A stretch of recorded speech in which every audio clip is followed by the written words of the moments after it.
warahmatullahi wabarakatuh. Waalaikumsalam warahmatullahi wabarakatuh. Alhamdulillah hari ini kita kembali dengan mata kuliah psikologi kepribadian. Dan alhamdulillah juga hari ini bertepatan dengan tanggal 1 Muharram 1447 Hijriah.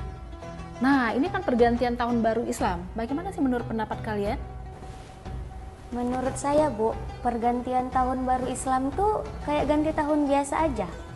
Tapi kalau bagi saya pergantian tahun baru adalah momentum untuk menetapkan langkah baru.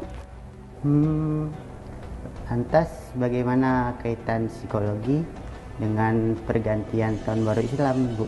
Oke, nah pergantian tahun baru Islam itu identik dengan makna hijrah. Nah, di dalam psikologi kita mengenal yang namanya self-awareness, yaitu kemampuan untuk mengenal diri sendiri. Nah, hijrah yang di sini dimaksud adalah bagaimana kita mampu untuk mengenal diri sendiri, mengenal potensi dan memberikan yang terbaik dalam kehidupan kita yang akan datang. Dalam psikologi, kita mengenal yang namanya self-awareness, yaitu kemampuan untuk mengenal diri kita sendiri. Nah, hijrah di sini kita maknai dengan bagaimana kita bisa mengenal diri kita sendiri, bagaimana kita bisa berproses lebih baik lagi untuk masa yang akan datang.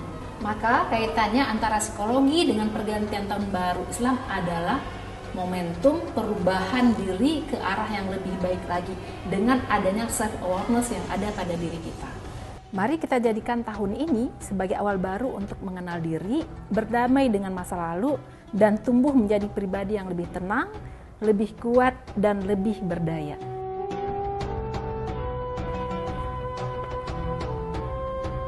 Selamat Tahun Baru Islam, semoga hijrah kita tahun ini menjadi hijrah yang lebih bermakna.